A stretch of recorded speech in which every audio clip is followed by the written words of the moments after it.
믿음의 성도 여러분, 오늘 함께 떠날 믿음의 여정은 누가복음 13장 10절에서 21절까지의 말씀입니다. 오늘 보는 말씀의 제목은 믿음의 변질입니다. 주님께서는 오늘도 안식일의 한 현장에서 우리들에게 믿음에 있어서의 중심의 중요함을 알려주고 계십니다. 과연 내가 가는 믿음의 여정의 중심에는 무엇이 있고, 우리가 믿음의 여정을 가는 데 있어서 미숙의 시간에서 익숙의 시간을 거쳐 성숙의 여정으로 가는 그 과정 중에 과연 믿음의 변질이 올 수 있는 위기는 아마 누구에게나 닥치게 될 겁니다. 믿음을 사는 데 있어서 주님께서 주시는 놀라운 믿음의 중심을 잡을 수 있는 여정이라면 우리가 그 여정 중에 힘들고 어려울 때일지라도 우리의 믿음은 흔들림이 없을 겁니다. 오늘 안식일의 현장에서 주시는 주님의 말씀을 통해 우리의 믿음이 중심이 잡히고 흔들림이 없는 그와 같은 믿음의 여정을 가기를 간절히 바라면서 오늘 말씀을 증거합니다. 우리는 지난 시간에 누가복음 6장에서 안식의 참 의미에 대해서 말씀을 상고해 봤습니다. 지난 시간의 배경은 안식일의 배경이었습니다.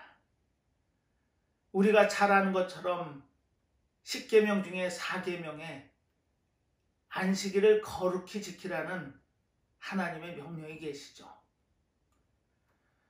오늘을 사는 우리들에게 안식일의 의미는 주일입니다.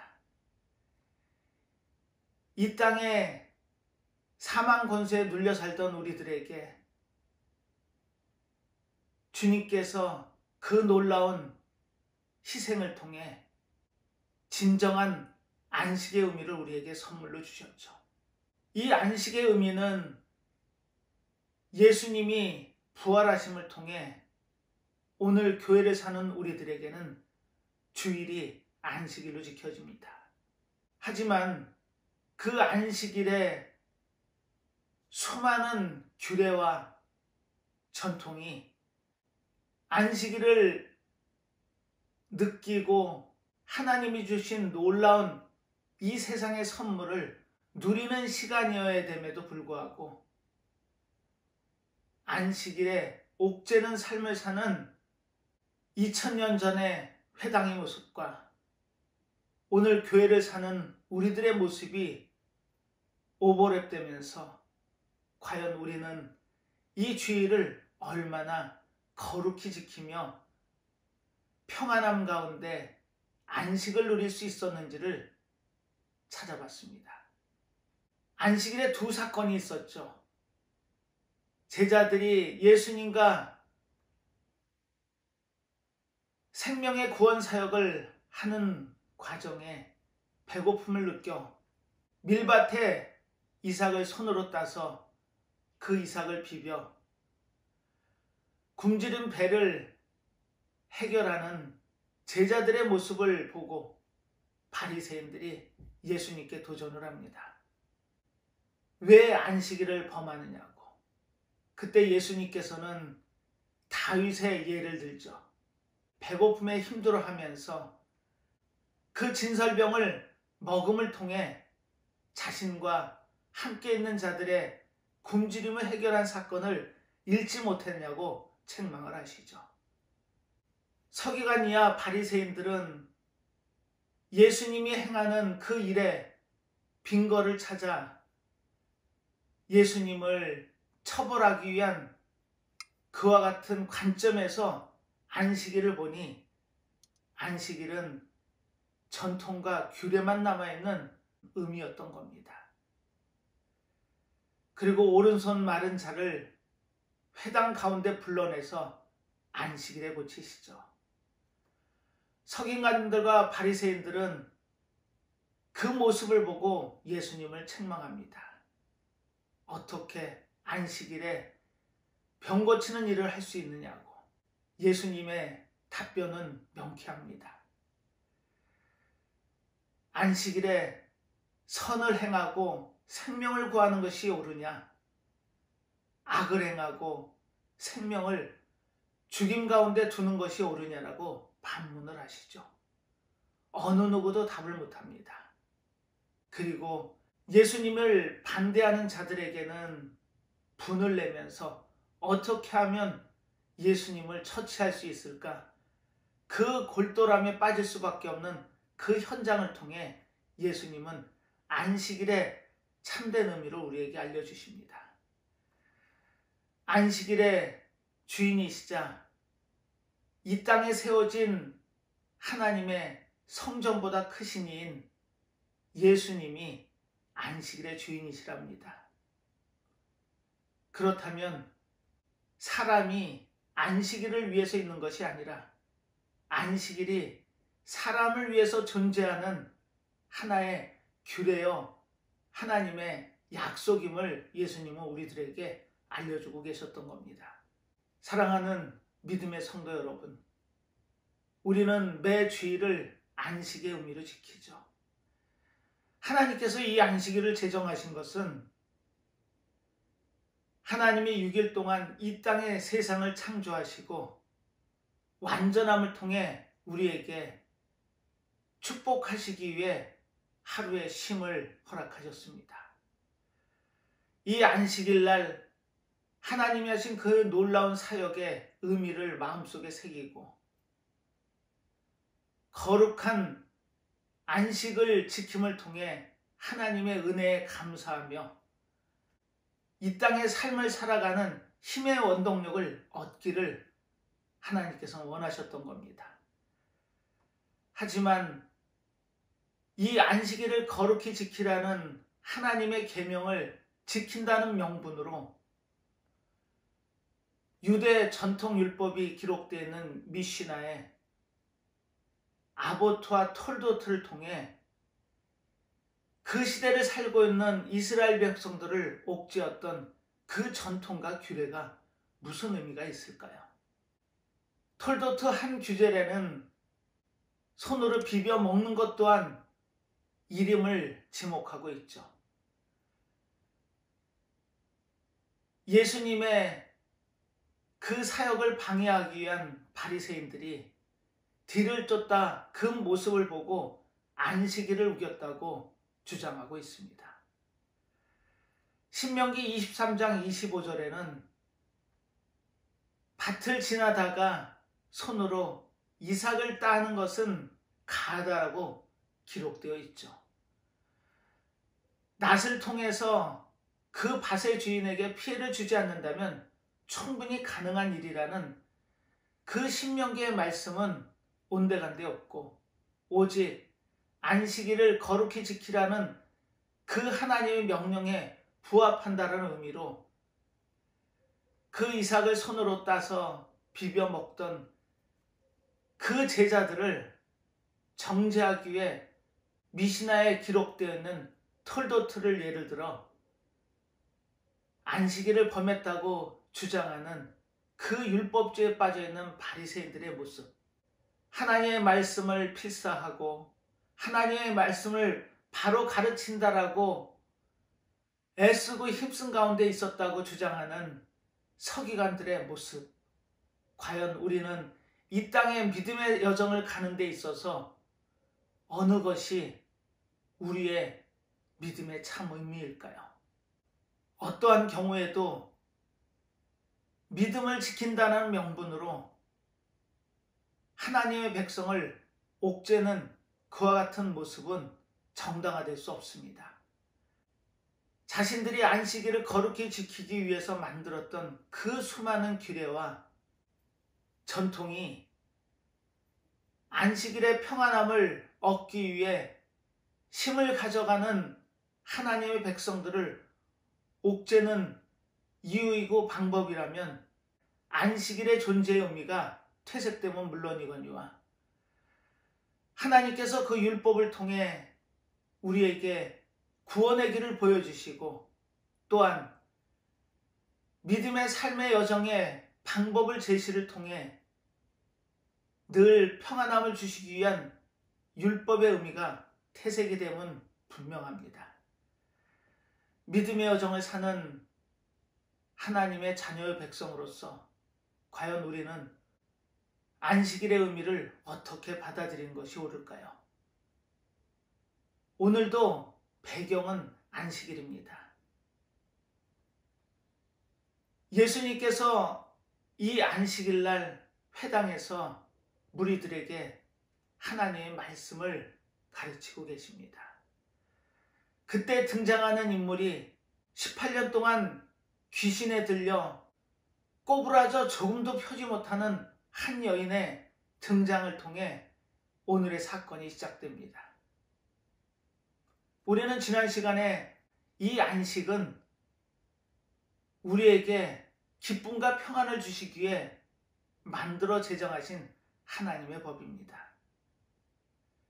이 안식일에 18년 된 그 아픔을 부둥켜 안고 예수님께 눈에 띈 여인의 삶이 있었죠. 예수님은 그 여인을 부르십니다.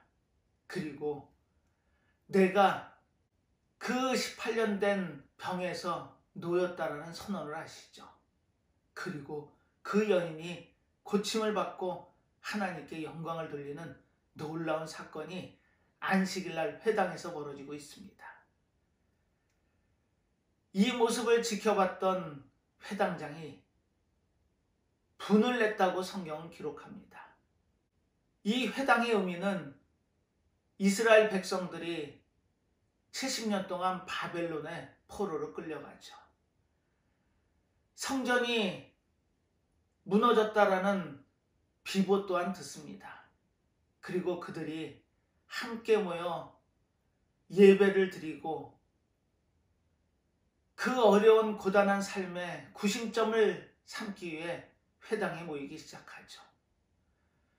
이 회당에서 교육이 이루어지고 위로가 만들어지며 하나님의 말씀을 가르침 또한 이 회당에서 이루어집니다. 이 회당에는 전통적으로 3명의 회당장이 있죠.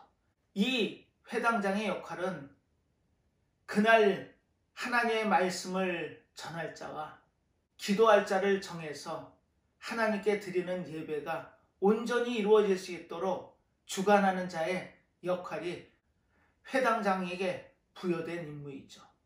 그런데 이 회당장이 예수님의 모습을 보고 한 여인을 고쳐냄을 통해 분을 냅니다.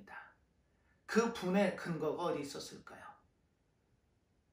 그것은 안식일을 지키라라는 그 율법의 어긋난 모습이 마음에 걸렸던 겁니다. 그리고는 차마 예수님께는 분을 내지 못하고 그 무리들에게 분을 냅니다. 일주일 가운데 6일 동안 이 치료받고 일을 할 수 있는 그와 같은 시간들이 있는데 왜 안식일에 그 일을 하냐고, 안식일을 지켜야 한다고 강변하고 있죠. 믿음의 성도 여러분, 이것이 오늘 교회를 살고 있는 우리들의 모습일 수 있습니다. 과연 우리는 믿음의 여정을 가면서 얼마나 믿음의 중심이 온전하고 변화되고 바뀌는 그와 같은 위기를 슬기롭게 넘어갈 수 있을까요? 오늘 예수님께서는 이 회당에서 이루어진 18년 된 귀신 들린 여인을 통해 우리에게 믿음의 본질이 무엇인지를 알려주고 계십니다. 그리고 본문 말미에 하나님 나라가 등장을 하죠. 그 하나님의 나라에 겨자씨와 누룩이 등장합니다. 오늘 이 본문을 통해서 과연 겨자씨와 누룩을 통해 하나님의 나라를 주님께서는 어떻게 비유로 설명하시는지를 오늘 보고 깨닫는다면 우리의 믿음의 흔들림은 없을 겁니다. 오늘을 사는 우리들에게 믿음의 변질이 오지 않도록 주님께서는 이 사건을 통해 우리에게 분명한 메시지를 전하고 계셨던 겁니다. 오늘 본문을 찬찬히 들여다보고 상고해보며 믿음의 변질이 올 수 있는 그 문제점들을 우리가 해결해 간다면 오늘은 믿음의 여정을 사는 데 있어서 믿음이 손상되고 변질되는 그와 같은 우를 범하지 않을 수 있음을 확신하면서 오늘 본문을 통해 주님의 말씀을 증거합니다. 오늘 본문은 이렇게 시작합니다. 안식일에 한 회당에서 가르치실 때 18년 동안을 귀신 들려 앓으며 꼬부라져 조금도 펴지 못하는 한 여자가 있더라. 여기서 귀신 들려 꼬부라져 있다라는 표현이 나옵니다. 이 꼬부라지다라는 표현은 원어상으로 아나키프토입니다.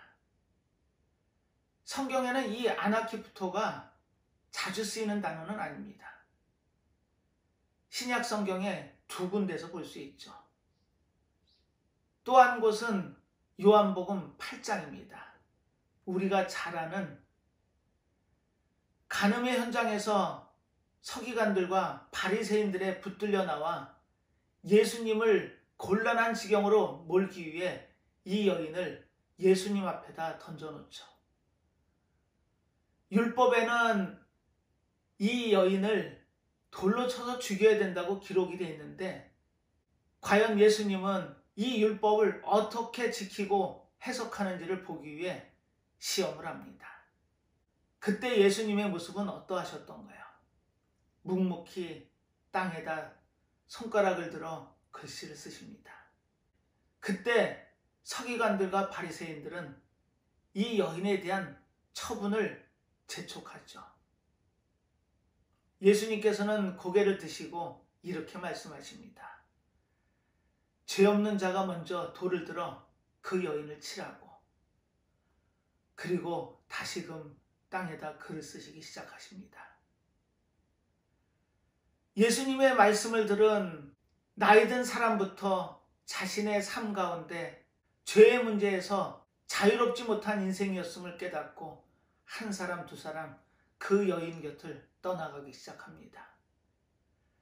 잠시 후에 모든 이들이 떠나갔을 때 그 현장에서 죽음의 선고를 기다리며 꼼짝 못했던 그 여인을 예수님이 일으켜 세우십니다.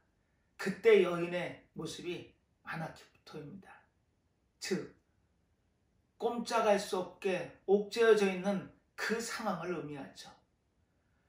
지금 그 여인을 일으켜 세워서 예수님은 나도 너를 정죄치 않을 테니 돌아가서 다시는 그와 같은 죄를 범하지 말라라는 권명과 함께 그 여인을 돌려보내십니다.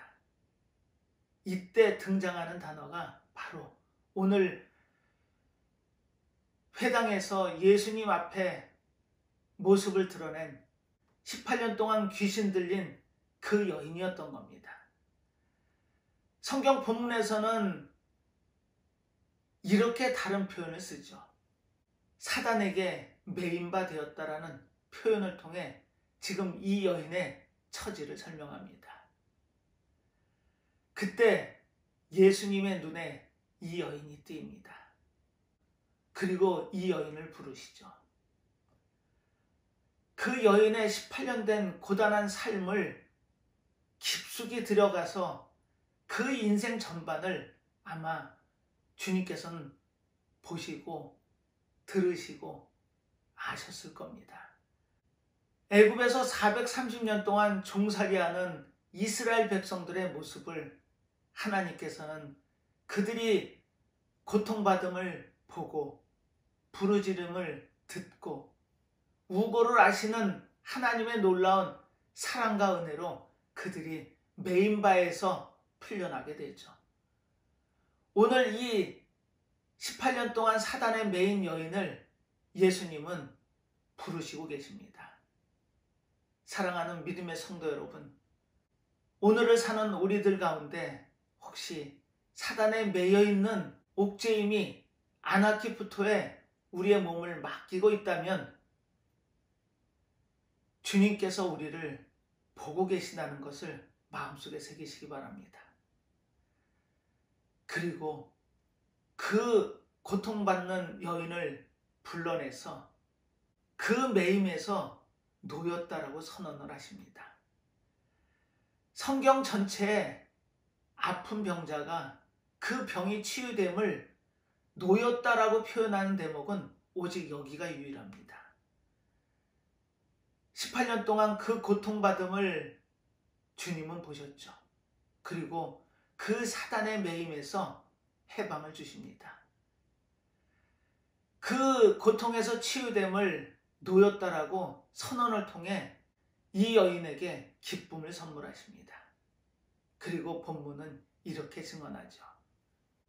안수하심에 여자가 곧 펴고 하나님께 영광을 돌리는지라. 하나님께서는 나의 백성을 통해 영광을 받기를 원하십니다. 18년 동안 그 옥죄었던 고통에 아픔에 해방받는 그 놀라운 광경을 통해 하나님의 영광이 나타내지고 있는 순간을 회당에 있는 많은 무리들이 봅니다. 그런데 그 모습을 보고 분내는 사람이 있습니다. 바로 이 예배를 주관하는 회당장이죠.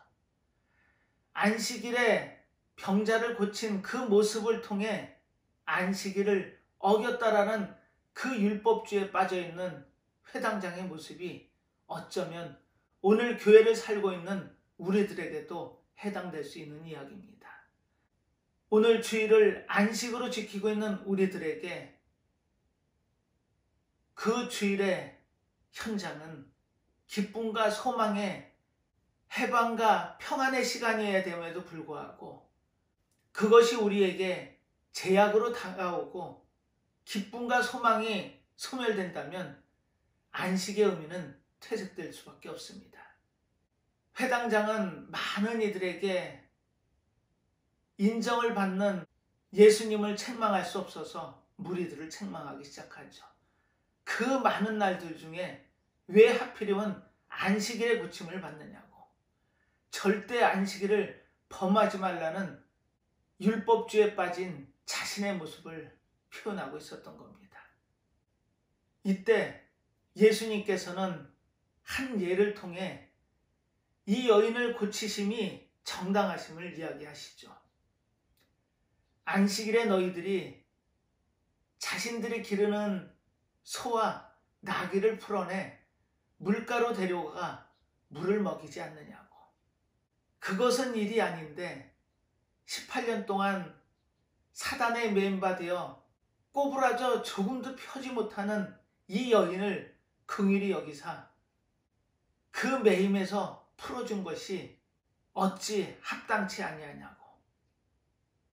이 말씀을 들은 그 회당에 있는 무리들 중에 시비가 엇갈립니다. 예수님께 반대하는 자들은 부끄러워하고 그 무리들은 하나님의 영광이 나타남을 기뻐하였다라고 성경은 증언하고 있죠. 그렇습니다. 이 안식일을 보는 시각이 이렇게 다를 수 있습니다. 우리는 지난 시간에 안식일의 참 의미를 통해 안식일이 사람을 위해서 있는 것이지 사람이 안식일을 지키기 위해서 존재하지 않는다라는 분명한 주님의 메시지를 우리는 보고 들었습니다. 오늘도 안식일이 배경이고 안식일에 18년 된 여인을 해방 가운데 자유한 가운데 두시는 예수님의 모습을 통해 분냄에 가득 찼던 그 율법에 매여있는 자들의 모습, 그들은 예수님의 말씀을 듣고 부끄러워하였답니다. 그리고 오늘 중요한 비유가 두 가지를 통해 예수님이 하시죠. 너희들이 바라고 원하는 가고자 하는 하나님의 나라를 겨자씨와 누룩의 비유를 통해 정의하고 계셨던 겁니다. 우리는 이 비유를 잘못 오해하면 예수님이 말씀하신 의도에 정반대의 해석을 할 수도 있습니다. 그렇다면 이 겨자씨와 누룩은 주님께서 하나님의 나라의 확장으로 설명하고 계시나요? 아니면 하나님의 나라가 잘못 전해지는 변질의 의미로 해석하고 계시나요? 논란의 여지가 있습니다. 하지만 우리는 오늘 앞에 등장하는 회당의 일을 통해 예수님의 사역을 통해 우리는 하나님의 나라가 어떠해야 되는지를 겨자씨와 누룩의 비유를 통해서 확인해 볼 수 있습니다.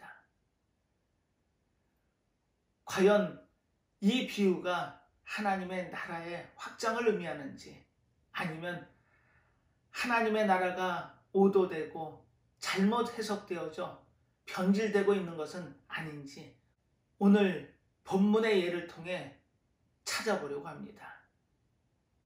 이 본문을 통해서 과연 우리들은 어떻게 하나님의 나라를 받아들여야 되는지 분명한 기준점이 제시되는 귀한 말씀이 되기를 바라면서 오늘 그 하나님의 나라를 주님께서는 어떻게 비유로 말씀하시는지를 찾아보도록 하겠습니다. 이 비유의 단초는 그러므로에서 찾아야 됩니다. 그러므로 가라사대 하나님의 나라가 무엇과 같을꼬 내가 무엇으로 비할꼬 이렇게 말씀하시며 겨자씨와 누룩의 비유를 예로 드십니다. 우리는 이 그러므로라는 의미가 어떤 의미인지를 잘 압니다. 순접의 접속사라는 걸 우리는 알고 있죠. 즉 앞의 내용을 원인과 이유로 해서 이 비유가 결과로 나타내졌음을 의미합니다. 그렇다면 우리는 앞의 내용이 과연 부정적인 의미인지 긍정적인 의미인지를 찾아보면 되겠습니다. 우리는 이 비유의 의미를 찾아보기 위해 세 가지 관점에서 찾아보겠습니다. 첫 번째는 18년 동안 귀신 들려 꼬부라져 조금도 펴지 못하는 한 여인을 회당장은 분내는 모습으로 쳐다보고 있다는 것입니다. 이것이 교조주의에 빠진 율법주의자들의 면면임을 우리는 압니다. 안식일을 거룩히 지키는 것이 일을 하지 않음이라고 이스라엘 백성들은 미시나의 기록을 통해 지키고 있었던 겁니다. 하지만 안식일의 주인이신 주님은 선을 행하고 생명을 구하는 것이 악을 행하고 그 생명을 죽음 가운데 내어 던지는 율법보다 앞서다라는 것을 우리는 지난 시간에 본문을 통해 확인해 봤습니다. 오늘도 예수님께서는 소와 나귀의 비유를 통해 이 여인을 고침이 가하고 이것이 안식의 의미임을 강조하고 계셨던 겁니다. 지금 이 본론의 서술은 이스라엘 백성들이 글을 쓸 때 가장 많이 쓰는 방법인 교차 대구법을 썼죠. 그래서 그 말씀의 중심에 가장 중요한 내용을 기재를 합니다. 그 기재의 내용을 따라가 보면 우리는 당연히 예수님의 병고치심과 분냄의 대결을 목격하게 되죠. 하지만 이 회당에서 벌어진 일의 가장 중요한 결론은 율법주의에 빠진 회당장의 분냄이 이 본문의 주제의 말씀입니다. 이처럼 회당에서 이루어진 사건의 의미는 그 회당장의 분냄을 통해 부정적인 의미로 우리에게 와닿는 예시의 말씀이었던 겁니다.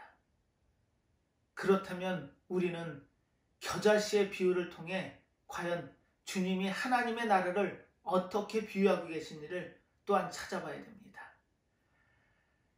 이 겨자씨는 우리가 아는 것처럼 나무가 아니라 풀입니다. 그런데 성경에서는 이 겨자씨가 자라서 나무가 되었다고 기록을 하죠. 그 당시에 로마의 군인으로서 식물도감을 쓴 플랜의 기록에 의하면 그 당시 사람들은 겨자를 잡초로 분류합니다. 그 잡초가 자라서 나무가 될 수 없으면 당연한 귀결이죠. 그런데 지금 성경은 나무가 되었다라고 기록을 통해 이 겨자씨의 의미를 설명하고 있습니다. 그리고 두 번째는 그 잡초를 자기의 체전, 즉 채소밭에 갖다 뿌렸다라고 성경은 기록하고 있죠. 그런데 레위기 19장 19절에 가서 보면 이것이 절대 불가한 일임을 기록을 통해 우리에게 알려줍니다. 너희는 내 규례를 지킬지어다.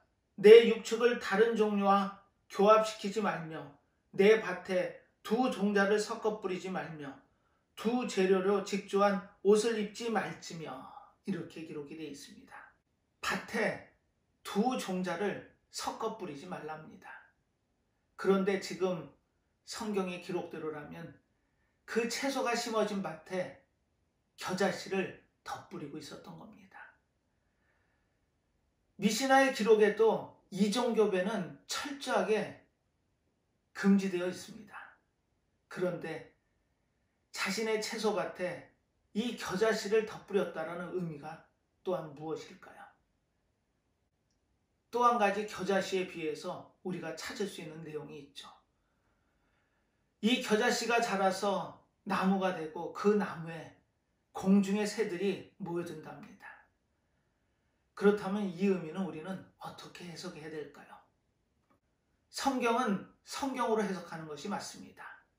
나무에 공중의 새가 깃드는 모습은 구약 성경에 세 군데에 등장하죠. 에스겔서 17장, 에스겔서 31장, 다니엘서 4장에 등장합니다. 그런데 그 내용을 가서 살펴보면 우리는 놀라운 사실을 알게 됩니다. 에스겔서 17장에 등장하는 공중에 나는 새가 나무에 깃드는 모습의 그림 언어는 교만한 이스라엘을 상징하고 있습니다. 그리고 에스겔서 31장에 등장하는 그림 언어는 그 당시에 가장 강력한 제국이라고 이야기할 수 있는 애국과 아수르를 상징하고 있습니다. 그리고 다니엘서 4장에 등장하는 그 그림 언어는 바로 세상을 상징하는 바벨론을 상징하고 있죠. 이처럼 성경에 등장하는 그 공중에 나는 새가 나무에 깃드는 모습이 좋은 의미로 해석되고 있는 성경 구절은 어디에도 없습니다. 그렇다면 오늘 보고 있는 이 비유의 말씀에서도 긍정적인 의미의 해석은 안 됨이 분명합니다. 그리고 세 번째, 마지막으로 누룩의 의미를 살펴보면 예수님이 비유로 주신 이 말씀의 의미를 정확하게 우리는 깨달을 수 있습니다. 성경에는 이 누룩이라는 단어가 기록되어 있는 구절이 23군데 구절에 등장을 합니다. 그리고 28번 언급을 하죠. 그런데 이 누룩의 의미를 본문을 다 찾아서 확인해 보면 긍정적으로 쓰인 의미는 단 한 군데도 없다는 것입니다. 전부 부정적으로 쓰이고 있다는 거죠. 누룩을 제하여 버려라. 삼가하라. 너희들은 누룩이 없는 자가 되어야 된다라는 그와 같은 여러 가지 의미를 통해 누룩의 의미를 부정적으로 가져가고 있습니다. 그렇다면 예수님께서 이 회당에서 벌어진 사건과 지금 비유로 말씀하신 하나님 나라의 의미를 어떻게 우리는 연결하고 해석해야 될까요? 바로 하나님의 나라의 확장이라고 이야기하는 데는 이렇게 근거를 댑니다. 이 본문의 예를 드는 마태, 마가의 본문에서 그 의미를 찾죠. 마태, 마가 복음에는 이 비유를 드시기 전에 앞에 씨 뿌리는 비유를 통해서 30배, 60배, 100배의 수확이 늘어남을 통해 하나님의 나라가 확장되는 거라는 그와 같은 주장을 하게 되는 것입니다. 그런데 이 누가복음에는 씨 뿌리는 비유가 아니라 18년 동안 사단에 매여 꼬부라져 조금도 피지 못하는 고통 가운데 있는 한 여인을 등장시켜서 이 비유를 설명하고 계셨던 겁니다. 그렇다면 우리는 이 비유를 어디에 초점을 맞춰서 주님께서 주시는 그 말씀의 의미를 되새겨야 할까요? 18년 된 여인을 등장시킨 그 모습과 겨자씨와 누룩의 비유를 통해서 우리는 그 하나님 나라가 주님께서 생각하시는 그 놀라운 기쁨과 소망의 나라가 아니라 변질된 생명은 귀하지 않고 오직 자신들의 의식만이 귀한 외식하는 자들아라는 표현을 통해 우리는 분명한 의미를 깨달을 수 있습니다. 그 분내는 회당장을 주님은 외식하는 자들이라고 책망하고 계셨던 겁니다. 이 외식의 의미는 가식입니다. 즉 무대에 연극에 출연하는 배우가 여러 배역을 맡기 위해 자신의 얼굴을 가면으로 덮죠. 거기에는 이와 같은 현실적인 이유도 작용합니다. 연극을 공연해서 삶을 영위해 가야 되는 배우들의 입장에서는 자신들에게 배당되는 그 출연료의 양을 늘리기 위해 여러 배역을 한꺼번에 맡습니다. 그래서 그 얼굴을 드러내지 않기 위해 가면을 통해 자신의 얼굴을 가리는 것입니다. 이처럼 가면을 통해 가리는 그와 같은 모습을 외식이라고 표현하고 있는 것처럼 지금 그들은 이 외식으로 믿음을 호도하고 변질시키고 있었던 것입니다. 오늘을 교회로 사는 우리들에게도 해당되는 이야기입니다. 과연 나의 믿음 생활 가운데는 이 외식하는 부분이 없는지 한번 되돌아봐야 되는 시간임을 오늘 본문 말씀을 통해 깨닫게 하십니다. 믿음의 여정을 가면서 하나님 나라의 변질된 모습을 우리가 오늘 쫓고 있다면 우리는 오늘 이 시간을 통해서 그 본질을 바로잡아야 됩니다. 이런 이야기들을 하죠.